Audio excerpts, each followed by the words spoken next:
Ja, zdaj smo v moji domi, vsak sva dva v soba. To je, recimo, to je šampon in to. To je moj postelja, to je moj prijatelj, zdaj ni. In tam imam ena mičkan knjižnica. Na prvem mestu je nam, kakor njim, šola. Tisti drugi pomemben vidik, to aktivno preživljanje prostega časa, da se ne počutijo sami, da se naučijo navezovati stike z drugimi sovrstniki, tako malo v tej smeri. Taka ura, ki oni povejo, mi moramo biti doma in moramo sami skrbeti za svoje stvari. Včasih mi ne poslušamo in malo hočemo ne poslušati. Milan je moj najboljši prijatelj, isto moja mlajšega brata. Delamo skupaj in pomagam njega ali on nekaj pove do mene.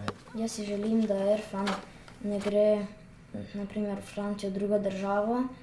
Ne bi mi bilo prijetno, če se ne bi družil z mamo. Zelo imam rad se učim, nekaj, ni važno kaj je.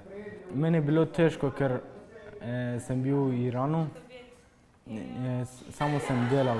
Naš razred ga je poskušal sam čim bolj sprejeti, da bi se počutil čim bolj domače.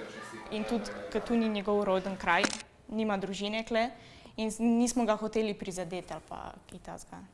Naloge skrbnika so v prvi vrsti skrbeti za neke pravice tega fanta, ki skrbiš. Potem si pa nekako nadomesten starš, da se z njim srečuješ, da če ima kakršnekoli težave, da se z njim pogovoriš, da ima nekoga, na koga se lahko obrne.